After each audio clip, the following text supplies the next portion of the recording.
Waka waka waka waka waka. Welcome to Classic Game Room for the review of Pac-Mania on the Sega Genesis. According to the box, it's more fun than ever. Pac-Man in 3D. Is it better than the original 2D Pac-Man? Let's find out. He can jump. Pac-Man can feel pain.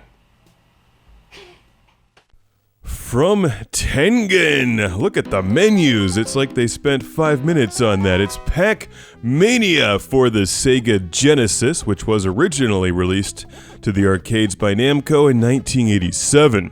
This is a 1991 Genesis release that looks pretty good, but I still have bad memories of Pac-Mania from the arcade, from the pseudo-arcade, like a movie theater arcade. When I was a teenager, there was a movie theater nearby that had Pac-Mania, and I never really liked it. I always found that it was too slow and just not quite as cool as Pac-Man or Ms. Pac-Man. But playing it this many years later, I kind of enjoy it. It's not my favorite Pac-Man, but I like that there's a lot of inspiration from Super Pac-Man, and they took a lot of stuff from this game and actually incorporated it into later Pac-Man games. I like that Pac-Man can jump. Of course, this brings up the question, could Pac-Man jump all along? Did he choose not to jump in the original Pac-Man game? Because it really changes things. When you're not cornered by ghosts, it affects how you play Pac-Man. Now, eventually the ghosts begin to jump as well. Also, there's more of them, and you can't see the entire board, so ghosts can sneak up on you when you least expect it, although you should always expect ghosts. You can jump over at least 2 of them at once. Annoyingly, you don't get points for jumping over them, though. I think that'd be actually pretty fun.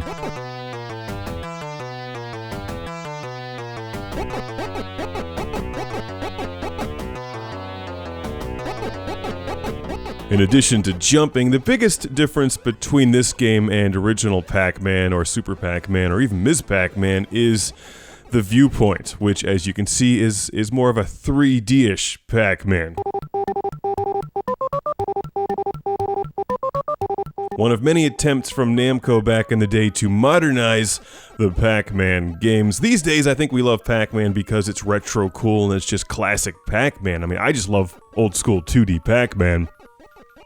But in the late 80s, early 90s, that wasn't good enough for the arcades. People needed like 3D-ish everything. I'm surprised they didn't make a Pac-Man fighting game. Well, I guess maybe they did. Pac-Man's in Smash Brothers, right? So he was destined for a fighting game anyway. He just didn't know it yet.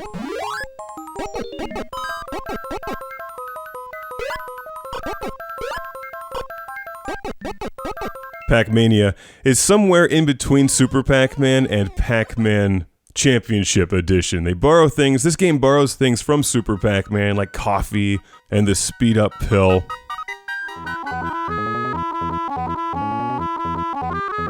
And the jumping and some of the other stuff ends up in the later Pac-Man games. It's fun, and it's a decent Sega Genesis release, but not great. I mean, the game can only be as good as the original game to begin with. Visually, I think it looks pretty nice on the Genesis. It certainly looks like Pac-Mania, but this is a textbook example of Sega Genesis music done wrong. It's awful.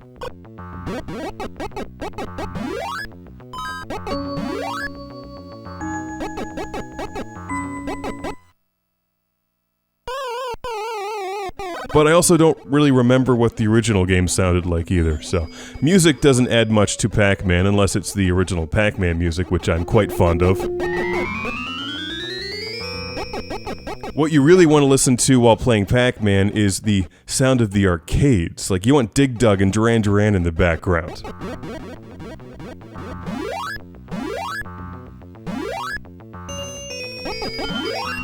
While this isn't the liveliest, most exciting Pac-Man game, it is tough. It's challenging, very challenging after the first couple rounds. It has that perfect arcade Pac-Man risk versus reward style. Do you go for all the ghosts, or play it safe and just collect the dots and aim for the fruit and the special items? Gotta be careful jumping, though.